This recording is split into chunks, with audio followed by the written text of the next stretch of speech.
Craig from Mr. Cool and from many other types of fame. Thank you for being on the show. Uh, Mr. Wilson Stern, thanks for having me, man. It's good to talk and see you again. Absolutely. Where are you calling in from? I'm from home, the home office, the home lab, as I sometimes refer to it, Volano Beach.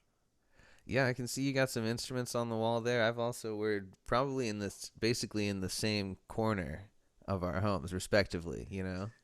Yeah, this is like the guest bedroom slash my daily office. So it's the multi-purpose room, basically. And those are props. Those Yeah, this is just one of those fake Zoom backgrounds. It's are digital. yeah. Um, no, but yeah, man. What's up? Yeah, well, I am hanging out here on a Saturday, getting some productive things done, getting ready for the week. I've got some music to prepare for tomorrow. I'm playing at church tomorrow, so I got to be ready for that. There you go. There you go.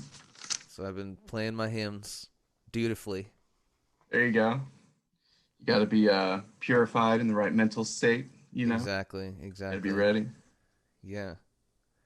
Do you That's have any musical gigs going on? I know you play some acoustic music, some mandolin, and some different stuff. Like you don't just Mr. Cool isn't your only musical outlet.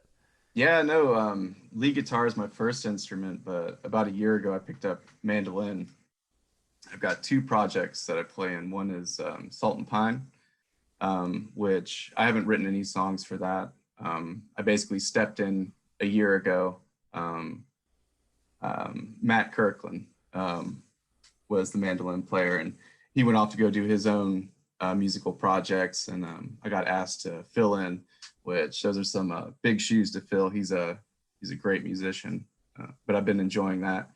And the other project is Old City Gemmel, which is a combination of Salt and Pine and Abby and Gabby from a Remedy Tree.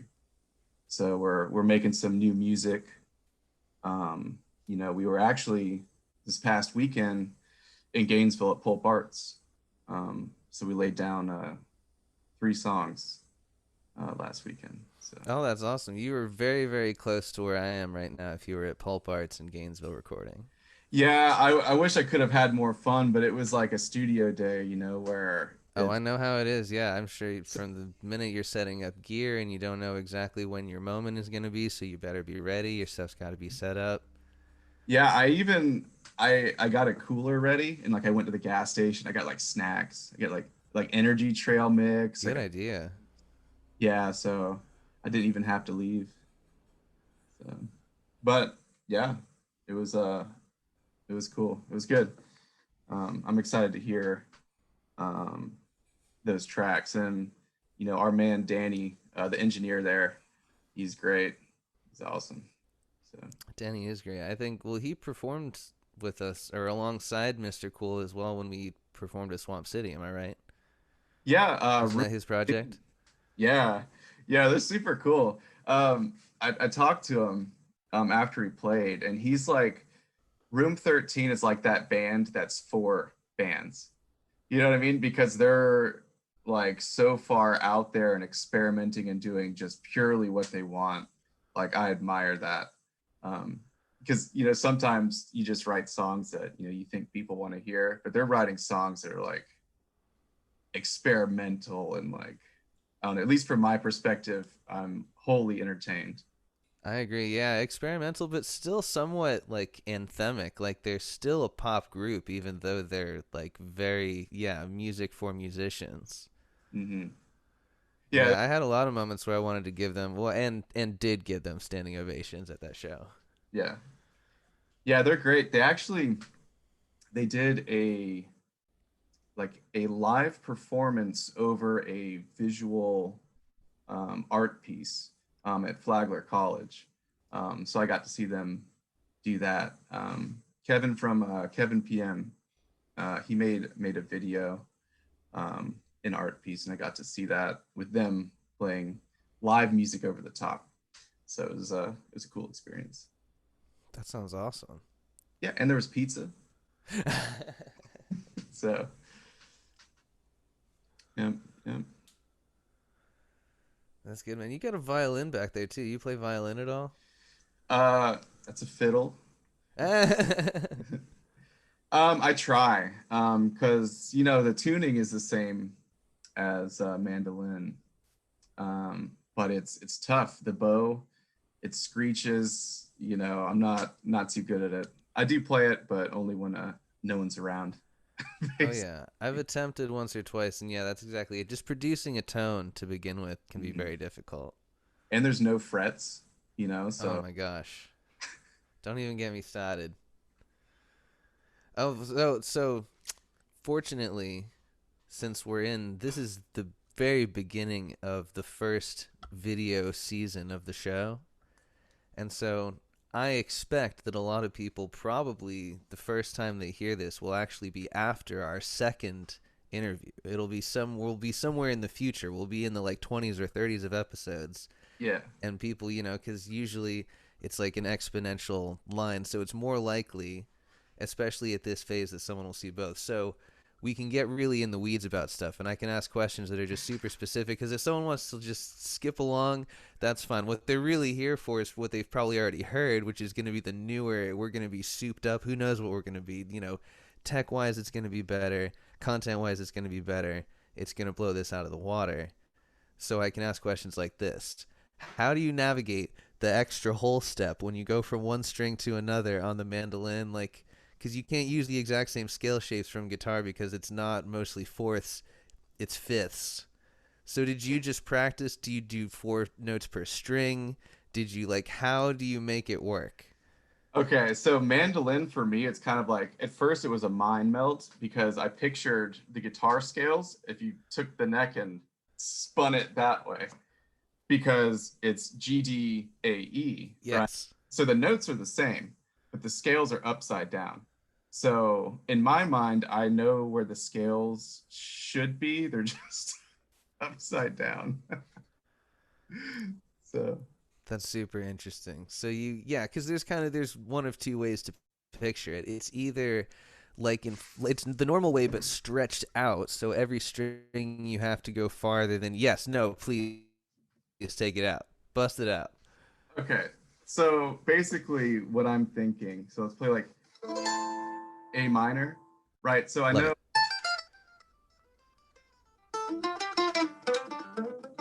right? And guitar would be the same thing, just if you took the neck and kind of did it like Totally. um I don't know, it's tough because like I actually don't know music theory. So it's kind of interesting the way I think about scales. I think of scales as like physical shapes, right? Totally. And then I learn basically where the half steps are or the sharps and the flats in that scale. So like in the A minor, it's the E to F, it's just the half, and then also the B to C. But everything else is just like normal whole notes. You know what I mean? So I love this. This is super interesting because there's an underlying music theory of how you look at the instrument or how you look at music, period, where you're kind of thinking of everything as a whole tone scale that's modified. yeah, and it's it's fun because I can get super creative because I'm just thinking of shapes. Like I can, start here and then just go all the way up here, you know, and it's let's see. I lost my yeah, it's just shapes. So like no matter where you are on the neck, you're just playing the shape that goes in that spot. But where I do Totally. kind of kind of messed up is like, if it's like you have to capo one and then it kind of throws everything off, because at that point it takes your whole step idea and everything. It becomes basically the opposite, you know, That's a good point. because in everything, Yeah, I feel like I cling to the open end of that capo. If I put a capo on, I'm very much like biased towards the open position. yeah, I put a capo Like on. I don't venture very far up the neck. Yeah. On what? So like if you're like capo two, you can just transpose, right? But if you're like capo one, capo three, I think capo 4, depending on where you put that capo, it's I only use it if I have to. If I can transpose, I'm transposing it. No capo, but sometimes you have to. So I'm the same way with mandolin because you can't capo that high up, or else it just becomes kind of it unplayable. gets weird. And even like I'd say the mandolin's a pretty bright instrument to begin with. So like putting a capo um on it, it becomes kind of shrill, I think, at that point. Like if you're like capo 5, you're it's too much. I agree. Yeah, because I feel like where mandolin really shines is where you're using a little bit of the dark texture of those low fat strings and then a little bit of the bright, and you're kind of going back and forth. Yeah. Yeah, and I think in that way it's a really cool instrument. At least for me, I've been playing guitar for a long time, and I kind of got bored with music. And mandolin has been like a vehicle for me to like rediscover what makes music interesting and fun. Um, just by spinning the neck. It's different. Totally. You know? What I've actually got is one of these. Ooh, Yeah, which this is a whole banjo is a whole new thing because from what I understand, it's open G tuning, exactly. which that's a completely different paradigm and chords and thinking scales. Open G with a high note under your thumb closest to your face. Yeah, no, So the notes don't just go on the strings low to high. There's the highest string first, closest to your face, and then the lowest string immediately after, going higher after that. yeah. So it needs to be repaired. I got it from Dan Flores actually. He was trying to minimize on some clutter. He's like, "Hey man, you want to buy a banjo?" I'm like, "Sure." And he named a good price. I picked it up. It does need a little bit of work, but it's actually like a retro banjo from the early '80s. Wow. And it's like a super decent starting banjo. So. I look forward to hearing your banjo work, man. Yeah, I've yeah. been listening to a good amount of Bela Fleck recently. Okay. I don't know if are you very familiar with Bela Fleck and the Fleck tones? And the Flecktones. I'm sure I've heard a lot of them, but man, I haven't heard that project or that name in quite a while. If you've heard fusiony banjo, I couldn't name you the next fusiony banjo band. Okay. I definitely can't. That's cool. I'm gonna add that to my list of like follow up Oh items. yeah, I'm glad we're both taking notes on this. This is going to be a very fruitful conversation. Yeah, well, before that, before we started recording, we were talking about Tenacious D and the Pick of Destiny, which I've never seen the entire movie. So that's another thing. That's the first thing on the list. So we got Tenacious D, we got Bella Fleck, and the Flecktones. It'll be kind of like a rediscovery process, I guess. Absolutely. Yeah, it's a fun movie and it's relatable. It tells the story of the up and coming musician in a really kind of contemporary up and coming way. Yeah, it's funny that you say up and coming because I've been playing music for quite a while and I still feel like I'm up and coming. It's like a continual. I feel like everybody does if you're out there doing work at all cuz it's like you're only funky as your last cut. Whatever the last thing you did is kind of, we're always competing with ourselves. I feel like even really really quote unquote successful people on paper tend to say that too, like, oh yeah, I still feel vulnerable in this way or that way. I still feel like I'm competing with myself and also whatever the market is doing. Yeah. Yeah, I can kind of say it's like battling the musical demons within you, you know? Uh, Absolutely. yeah, it's funny. I was in the studio with Old City Gemmel, and I had a one take, like beginning to end, absolutely crushed it. And afterwards, I was like, man, that didn't sound good. And then from the engineering room, they're like, that was it. That's it. We're done. You're done. And I was like, no, that was terrible. And they're like, no, trust us, it was good. And listen back on the headphones, and I was like, okay, it's fine. But it's weird. You can have like this great take, and then in your own head, you're just like, no, that was not good. That was the worst. Got to redo it. So it's that musical demon. You're always trying to make yourself well really better than yourself. That is so true.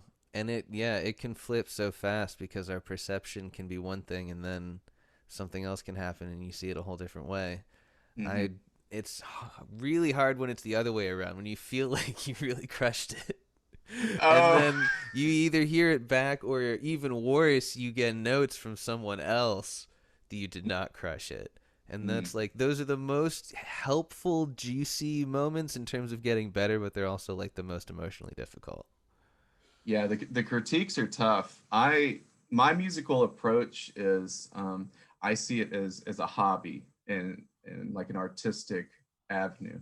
I don't really see it as like a profession or a job. Although a lot of my friends are professional musicians and things like that. Um, I basically work 9 to 5. That 9 to 5, but I take that money and then I put it into stuff I care about. I kind of separate the two because you can get bogged down in music being work. you know That's true, and it affects the music that you make and how you make it. it does. Usually not for the better. I don't know. I respect some musicians that just grind it, where they see music as work and they produce this like manufactured, well done thing. You know what I mean? It's almost like the right brain, left brain thing. They just use one side, which is like the manufacturing side. Sure. And it's like well put together. It's very choreographed. It's technical. But at the same time, if you ask them like, hey, like we're gonna jam, they're like, you got any sheet music for that? It's like so, and I admire musicians on both ends of that spectrum. You know, um, not to say that one musician, if they write down, if they script everything out, that they can't solo, but I think I've seen that like uh, musicians prefer kind of one or the other. You know, some musicians do not like surprises. You know, so Was there ever a performance that you had that you either in the moment or afterwards really didn't feel good about? I mean that happens to everyone. Yeah, I'm trying to think of like a very specific example.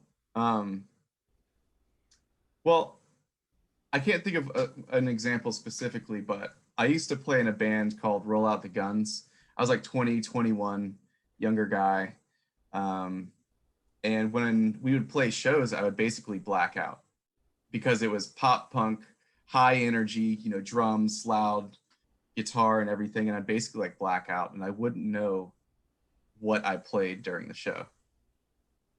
And so like really every show was kind of like a mystery and I could go back and look and I was basically just relying on what everyone told me how it went. um Now it's not so much. Like I'll play a show and I can get into it and enjoy like the different moments and stuff like that, even though there's always, at least for me on stage, there's always moments of tension or you know like, oh crap, I have this solo coming up, I have to nail it, where you're playing something currently but you have something in the future coming up, so your brain does this time split thing, where you're Absolutely. playing in the present but you're also thinking about the future, of what you're going to play. And yeah, so I think I've gotten better at that and I don't black out anymore while playing shows. I'm actually like, somewhat cognizant of what's going on. Absolutely. It is super interesting to hear where everybody's mind goes to while they're performing, because some people it's like very one word at a time. Some people are like in the next song. Some people are thinking like several shows in advance. Some people watch the bartender. Some people watch the crowd. It's like everybody. Whereas on the other side, it's a little bit homogenized because everyone's kind of, everyone in the audience is kind of they focus on different band members maybe, but they're all looking at the same stage. Hmm. Yeah, that's funny that you say that because it almost makes me think we need to bring back like conductors. You know, like the conductor, he gets out his thing, he's like tap tap tap, you know, and it's like that snap back to okay, we're right here, and then in that moment, all the entire orchestra is there. So maybe like our band needs like an orchestrator, Totally. kind of bring us back. Because if I'm left to kind of like my own devices, I mean, I can just look at the ground and play music. I do that sometimes because it's like it takes visual out of the equation, and I just listen to what everyone's doing. um, because I feel like vibes and emotions on stage more than I do visual cues. 100%. There is something about closing your eyes too, just to get focused, to kind of cut out a little bit of stimulus. Yeah, but if you're just looking at your shoes, though, it becomes shoegazi. It's that's not the most interesting show to watch. Musically, That's a it's good very point. It is. interesting. It's a visual medium too. Yeah. Yeah. Well, what about that Heartwood show? That was a fun show, right? Dude, that was great. I got there late. I had to drive. Well, I had to work and then drive an hour and a half, and it was a whole thing. But we kind of got into the groove there, which I really enjoyed that show. Like looking back at it, because it's on Facebook. It's on Heartwood's Facebook page, live stream, and that was a really fun show. I don't think I've ever been a part of like a live production like that. It's cool, right? With the multiple cameras going and the audio is so crisp and the room itself is like engineered to sound a certain way. Yeah. Oh, the Heartwood staff, everyone that works there is absolutely amazing, professional. Um, yeah, I was just happy to be a part of that whole production because that was a new experience for me, um, and I really enjoyed it. Absolutely. Even the live stream outside was sounding good on the screen outside in the on the porch area. Yeah, yeah. Trying to think, we that was an awesome show because I stayed for the entire thing. Mm-hmm. I think it was like the Annie Dukes, Oh yeah. um, which they always crush it, and then um, Fortune Child um, headlined the show. And yeah, both bands, amazing musicians, amazing performers. I'm a little bit jealous of them because they command like the audience, like super high energy, super. They put on a great show, both of them, Annie Dukes and Fortune Child. Absolutely, yeah. It was really a great show to participate in and be in the audience because both, yeah, the Annie Dukes and Fortune Child put on just fantastic sets. So the whole night was awesome. Yep. Yeah. What about you? What did you think about it? You're over there holding Oh, down the bass line. yeah, it was super fun. I hadn't played in that space yet, so that was really fun. It's always nice to play bass in a room that sounds good because you don't always get that luxury as a musician, period, and especially not as a bass player. But yeah, it was really really fun. I felt like the the moments we had on stage were very like I could tell in the future I'll be nostalgic about this. I would think like I felt found myself thinking that multiple times. Yeah, yeah. I mean, yeah, there was a few times where there was like a musical part going on, or someone who's doing like a solo or something different, and just like looking around, there's smiles or like, um, yeah, there's multiple times during that show where it was like a little bit different, and I took a little bit of creative liberty during that show for some solos and stuff. Um, so maybe got a little wild. I tried to keep it um, at least a little bit composed. But Oh yeah, no, it was perfect. You had some really really nice spontaneous solo moments that were worked well into the arrangements. I felt like I got some good comments back about that from people who said that they really liked the dynamic of the band, like the louds to softs that we were able to achieve from just some stuff as simple as like instruments stopping and starting at different times.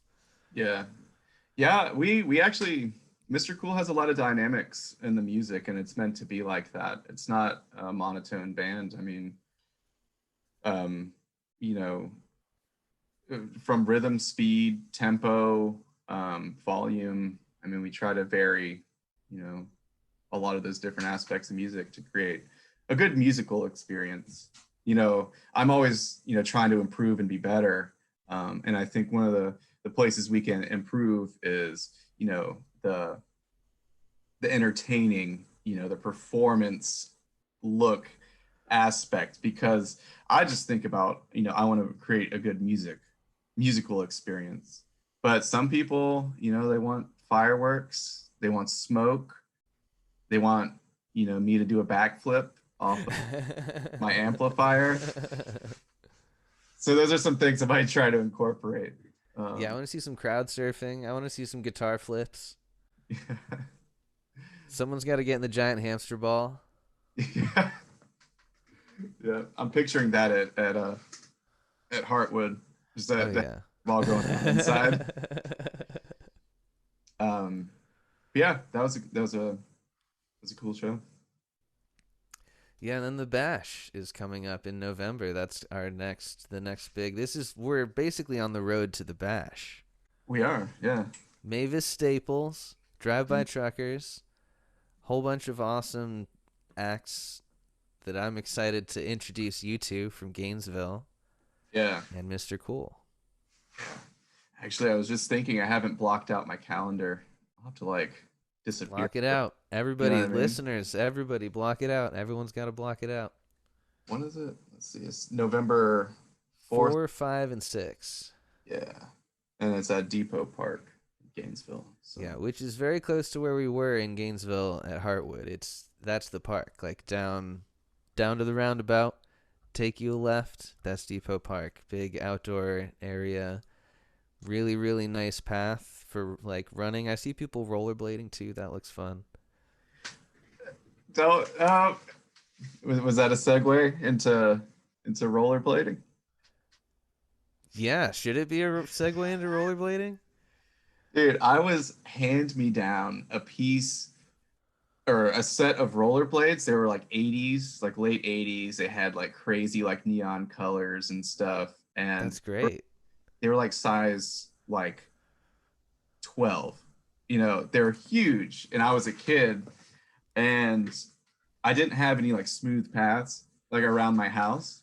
And it was just like asphalt road with the bumps. But I would still go out there and rollerblade on the bumps and everything. So That's awesome. Did you keep it up? Are you a rollerblader now?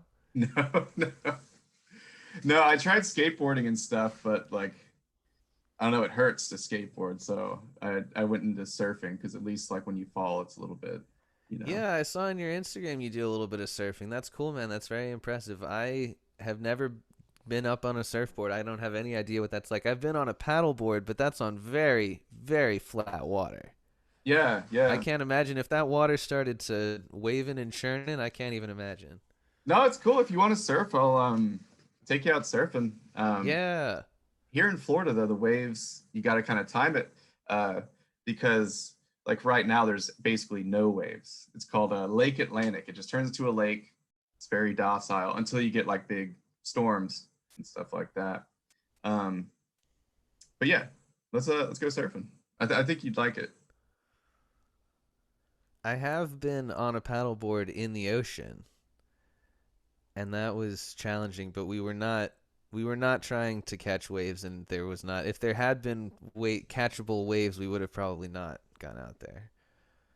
Yeah, there's definitely a learning curve, and like you're definitely gonna get like beat up. Like you'll be like sore like the next day after, just from falling or the board Right. you, and it's like a motion that you don't do every day. It's like, yeah, find muscles that you didn't know you had, and they'll, be Yeah, sore. because it looks almost like you're doing a burpee or something, the way you gotta like hop up on it. Yeah, you go from basically laying on your stomach to on your feet in one motion. So it's, yeah, it is a burpee, I guess.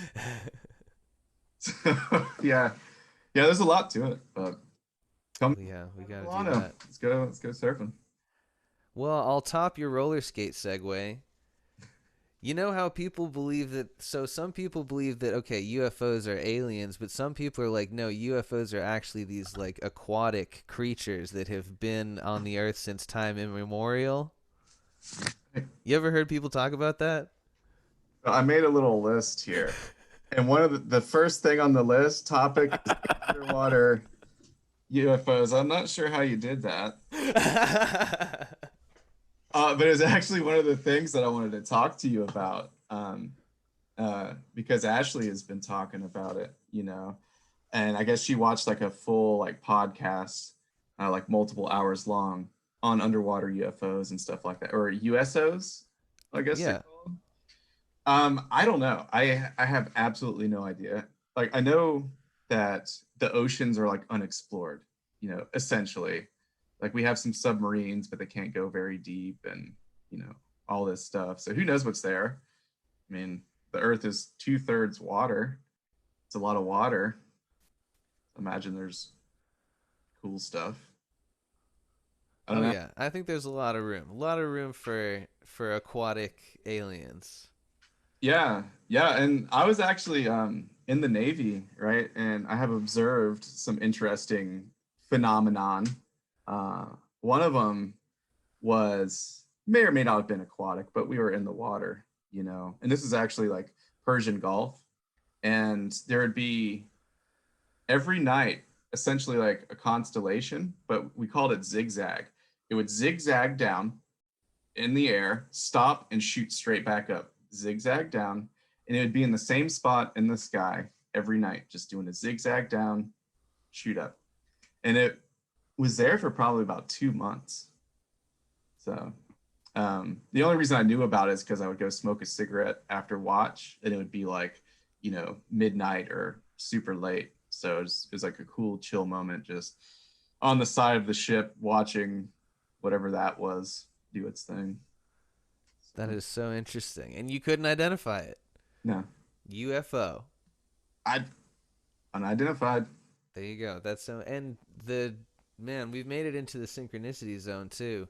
So the last interview you saw was with Cliff Dorsey, and we Yeah. talked about UFOs, and he was like, "Well, if a military professional sees it and it's his job to identify it, and he can't identify it, I gotta trust that professional's opinion." And there you That's go. a And you're the guy. You're one of those people that we'd have to trust you. At the very least, trust you to say that you couldn't identify it if it's your job to identify it. it wasn't my job to identify it. I was an engineer. So I used to like work in the bottom of the ship, Engineers gotta identify stuff. making steam. I just observe.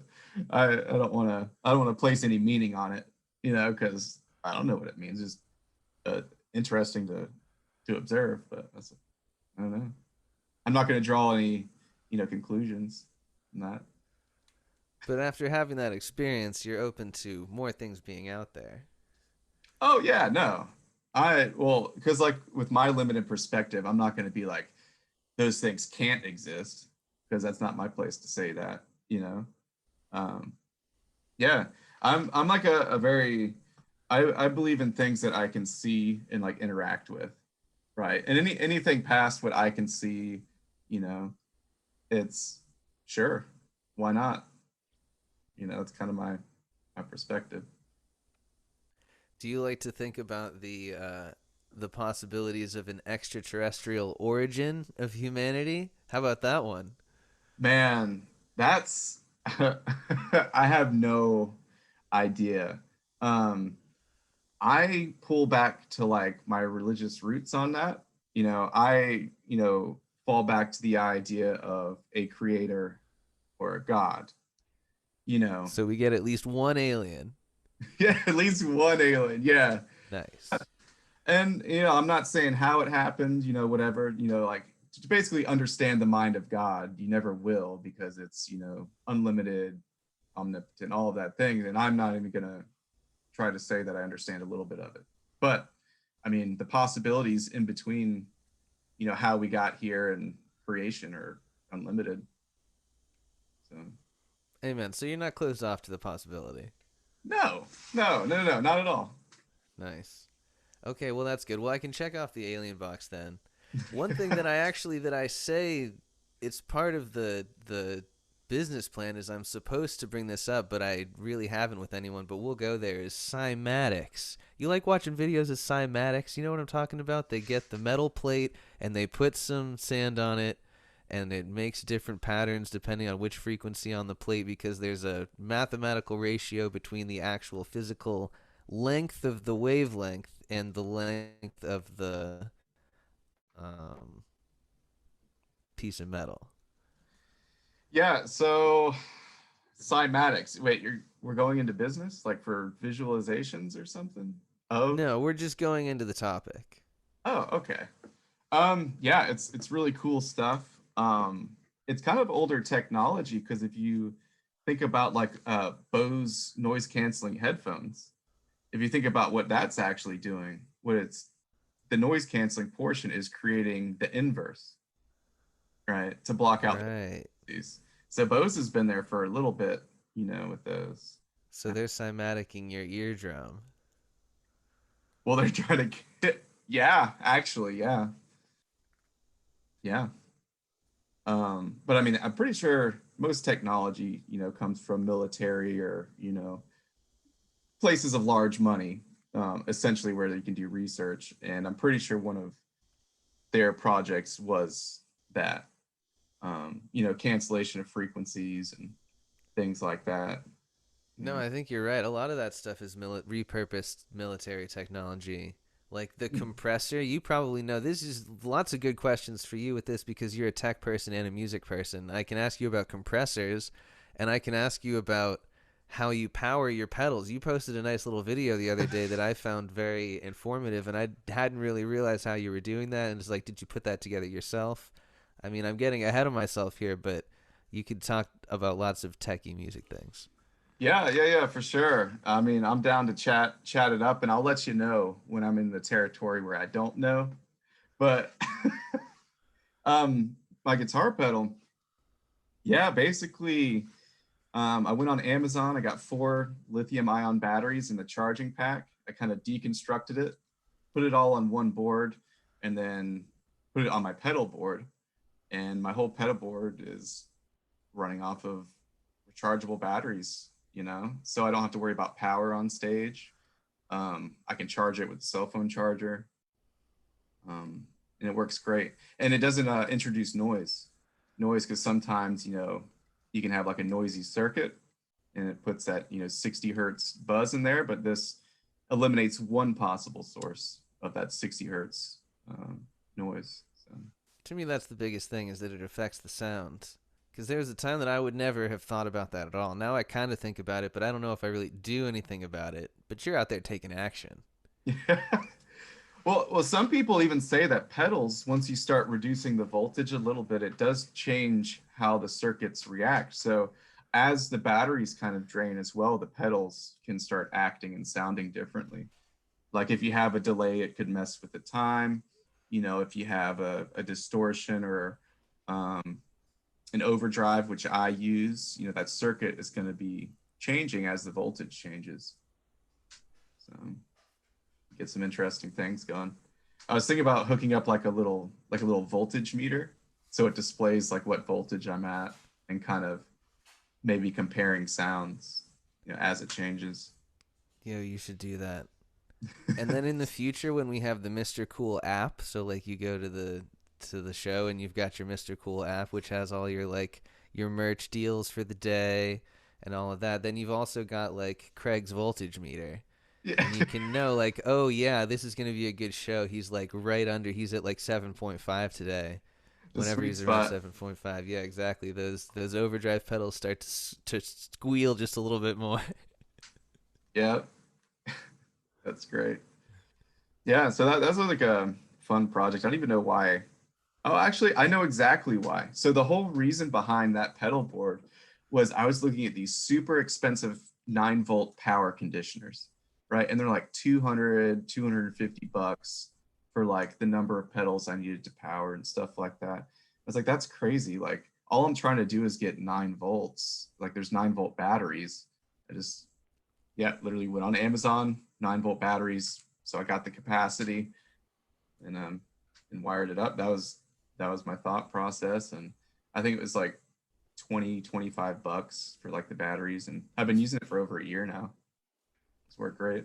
Do you have to add another 9-volt battery for every new 9-volt pedal? I So bet there's some super. There's a very I bet my high school physics teacher is like slapping himself in the head right now because I bet the answer is very mathematically simple. So as the number of pedals you click, as they turn on, your voltage is going to drop with each additional pedal. So the additional batteries might stabilize the voltage a little bit, but it's more about capacity. So the more 9 volts you have, the longer you can stay at that said voltage. I see what you're saying. Oh, see, I love this. The like episode one, we can go as deep as we want because people just click you right past. They don't. You don't want to get deep. But some that like 5% of people who are like, oh man, I hope they talk about the voltage again. Yeah, the voltage.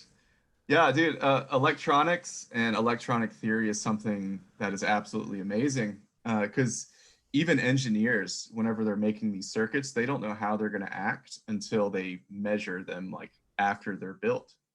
Like you can't even theoretically describe exactly how a circuit is going to work um, because it's a multivariable equation, right? In a circuit, you have you know 5 6 different ways current can go, and it can be doing it depending on multiple factors. So you run into this extremely difficult differential equation that really can't be solved until it's built. So that's that's Man, a segue into quantum computers because that's essentially what that technology is trying to solve, going from 0 to 1 to anywhere from 0 to 1, an infinite possibility, or a qubit as it's called, which is basically a voltage from 0 to 1. If you want to think about it that way, so it's basically like using digital systems to get back to analog, is how I look at it, which I is love that. Let's use that segue. Quantum computing. Some people think that it will cause a fundamental difference in the way humans interact with reality, with the very fabric of time. And so, at the moment that we achieve that as a technology, you wouldn't immediately know it because it would be such a powerful tool for any government or business or individual, whatever. They would keep it a secret. Yet, you would, in theory, begin to experience the effects of people changing the fabric of reality around you. Some people talk about like Mandela effects and things like this as the possibility of man beginning to tamper with the time stream, which I don't think I buy into that specifically, but it is a really fun thing to think about because it is an impending thing. Like we will gain control over space and time as we know it at a certain point, so it merits a little bit of philosophical discussion. at least locally. I say at least locally. We are changing things, locally. I think what you're alluding to is CERN and That's one of the yeah. the Sure. large, the Large Hadron Collider, and yeah, that's an interesting one because basically, like, you're trying to look at theoretical particles, right? So like you take some elements, spin them opposite, slam them into each other, and then you run into that weird space, time, matter, energy thing, right? And then you have giant magnets that try to read that. Um, I think a lot of people think about that backwards because my understanding of that is you're actually trying to determine how reality recombines, right? So the higher the energy, basically, the more abstract particle soup you're going to get. And I think it's infinite. I think it's turtles all the way down. The more energy, the more particles, whatever. But what you're actually observing is like how all of these elementary particles are coming back together. And if you can understand how they recombine and form, then you can understand reality in a better way. But once again, it starts to intersect with theology and stuff like that, right? So I believe it's kind of like trying to understand the mind of the creator, which us, as humans, individuals, will never get there, even though we might have some insight into it. Um, So I that's appreciate you sharing your spiritual angle. That's cool. yeah, because a lot of people think like science, and if you like science, you have to be um, an atheist, which I don't believe that. I think you can have religious beliefs that are also compatible, with science and things. Um, I would even venture to say that science itself is a religion. Absolutely. You got to have some faith. You got to, whatever thing you're going to base your new study on, you got to have some old studies. You got to have some faith in those old studies. Hmm. Yep. Yeah, and if you kind of look at science through, the lens of it's a religion as well, and you do have to make some faith-based assumptions, you have a better understanding of it. And then I'm trying to think of because you had like kind of like a two-part intro there. One of them, oh, I think you were talking about Mandela effects, Yeah. and that was a portion of it, but there was a portion before that. Um, do you Oh, remember? that it would be kept a secret by whoever developed the technology. I don't necessarily think it would be kept secret. I just think um, it's not being like measured correctly because it gets into the idea of like consciousness, and are we basically running a script? Is everything scripted? Or is there the idea of a conscious soul, right, that is separate from the body, that allows us to create consciousness and things like that? I'm of the belief that, there is a creative spirit, there is a consciousness, there is a soul separate from the body, that allows us physically to interface with essentially energy, which I guess you can call, the soul. That's kind of like the manifestation of a realm that I don't understand, in reality. Um, and that's kind of my take um, on that. Um, I but agree. I think there's got to be software and hardware. And yeah. some kind of, it might be that once you get into the other operating systems, certain things just don't compute. They're not compatible. But I think you got to, in order for anything to work, there's got to be both. Hmm. Yeah, and I think just conversing, that's, I mean, creating reality, right? Hmm. So yeah, and like science can't explain everything because right now there's a big rift in between, the micro and the macro. They don't correlate with each other. They don't, you know, something on observing something on the micro, changing something on the micro doesn't guarantee a macro change. Um, and there's no unified theory of how that works. And I'm of the belief the simpler an explanation is, the more correct it is. Um, because there's some physicists, scientists, cosmologists that have these theories that it would basically take your entire life to understand, and it would take an infinite amount of computing power to compute, and it would take measuring devices that don't exist.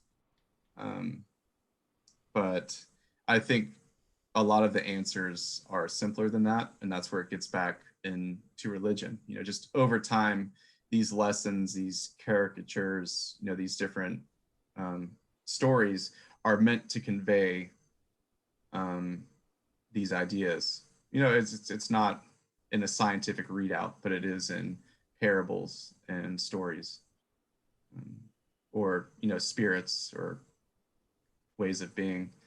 Um, which I don't know if you've heard of the Sandman. No. So the Sandman is like a graphic novel by Neil Gaiman. Oh, you're talking. Okay, no. For some reason I assumed you weren't talking about. Yeah, no. I do know exactly what you're talking about. The graphic novel by Neil Gaiman.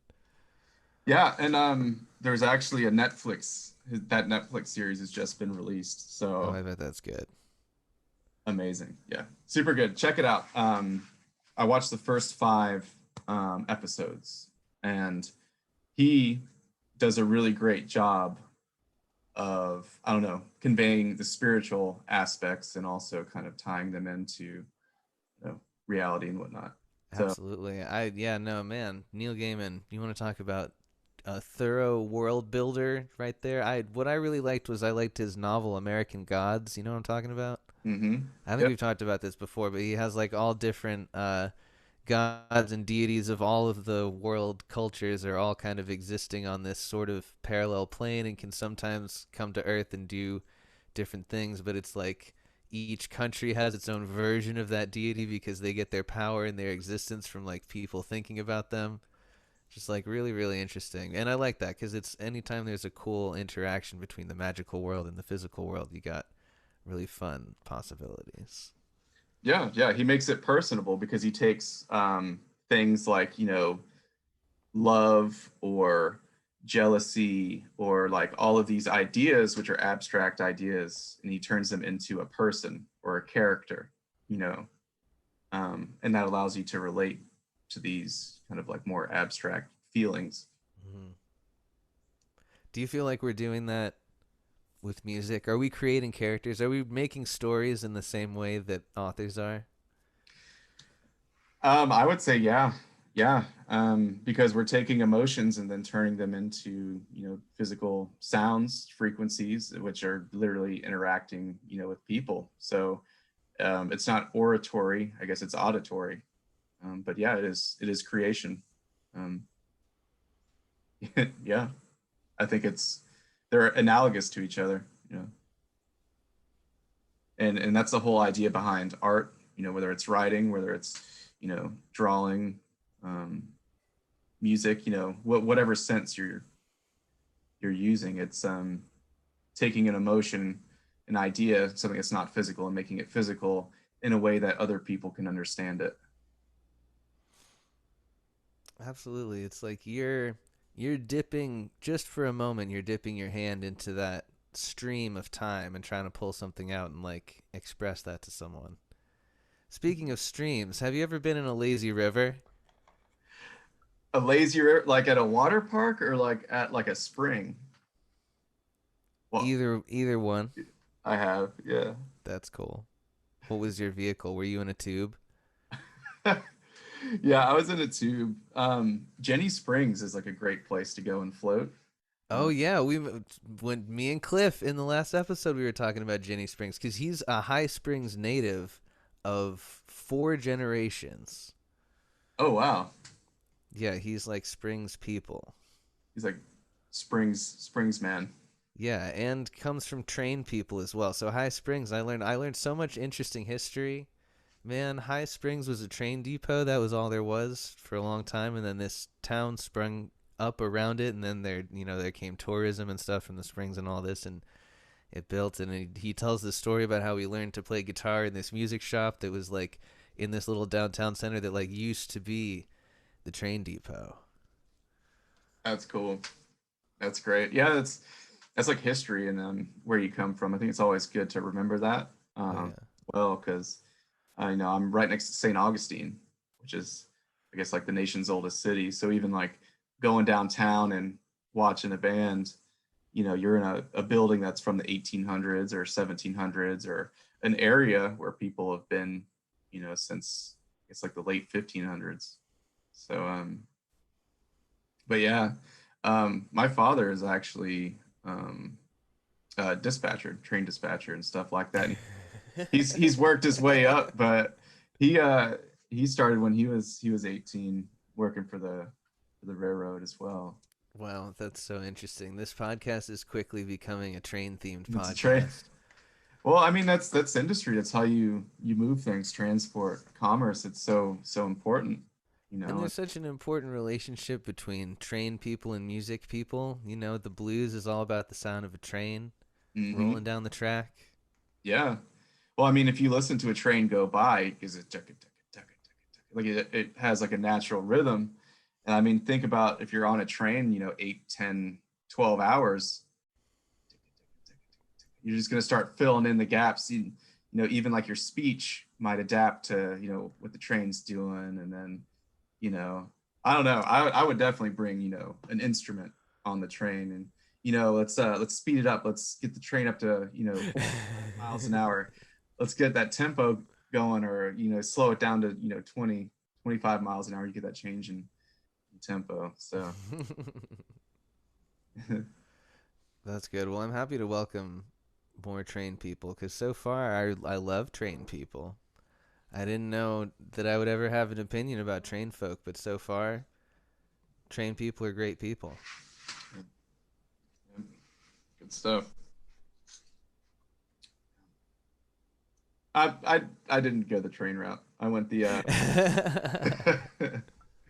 I went the music and then military route, and then came back, went to college, got my degree, and now I work at a tech job, comfy tech job, where I get paid every week, which is It's nice. nice to get paid every week. And it's also nice to work with technology, especially in this day and age when all that stuff is changing. I mean, it used to be every decade. Now it feels like every year everything is constantly changing.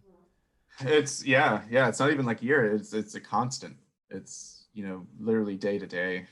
Um, there's new technologies or new problems that have to be solved. Um, whether or not those problems need to be solved is a philosophical question, but they are being solved. So yeah. Cool, man. Well, okay.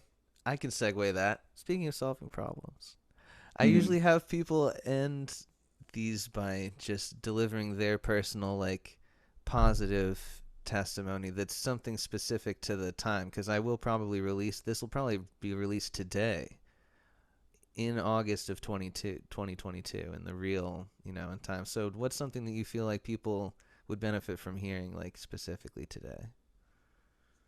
Benefit from hearing specifically today. Um, okay. I think one thing that I think people could benefit from is listening to themselves a little bit more, listening to kind of like their own thoughts. Don't get me wrong, being alone with yourself and listening to your own thoughts is very scary. Um, and I've even noticed in myself, if I have some downtime or something, I'm on Instagram or I'm on YouTube or, I'm looking to fill, that space with some sort of content. Um, but I've consciously kind of been saying, okay, well, you have some alone time. What are some things that you want to work on? Is it playing an instrument? Is it drawing? Is it a project? Is it even like chores around the house? Like, try to just have silence and, sweep the floors. Like just the rabbit holes, just, the paths that your mind will go down, just being by yourself, I think is very interesting. Um, so it's neither good nor bad, but it is. I would just say take some time to listen to what you're thinking. You know. That was awesome, man. Thank you. That was the clip right there. That's going to be I'm going to type that out. That's going to be the text on the screen. Perfect. I'm going to be like, Yeah. Cool, man. Yeah. I'm happy, and that's just something personally, that I've been doing, and then hope other people can benefit from it too. yeah, that's awesome. Is that like a practice? Has that turned into any type of like a meditation practice for you? Yeah, I don't know. I don't know, like if I consciously meditate. I think I've tried to meditate a few times. I know people do it like a lot and they get a lot of benefit from it, but I guess that would be a form of meditation, really. Um, you pick a menial task, something repetitive, and just kind of think. So, I mean, I guess that is meditation. Cool, man. Well, thank you so much for being on the show. This has been really, really awesome. I look forward to going back and watching this myself. And I look forward to having you on the show again. I look forward to episode 2. That's going to be awesome. Yep. Wilson, as always, it's great to see you. Great to talk to you, and yeah, let's have some more shows. This was great. Absolutely. Yeah. Come see Mr. Cool at the Bash Music Festival in Gainesville. Oh, yeah. Yep. Wheelie wow. November 4th through the 6th. All right. Thanks, man. Have an excellent rest of your day. You too, man.